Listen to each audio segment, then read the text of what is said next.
Want to build Android apps? Here's how to install Android Studio in just a minute. Open a browser and search for Android Studio. Now go to the Android Studio site,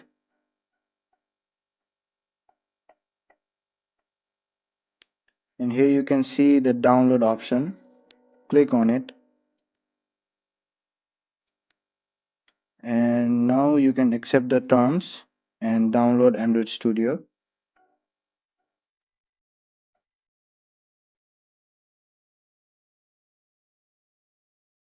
And once the exe file installation has been complete, click next, install and finish.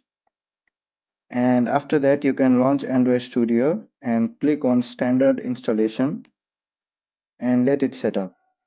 And that's it. Now you are ready to build Android apps.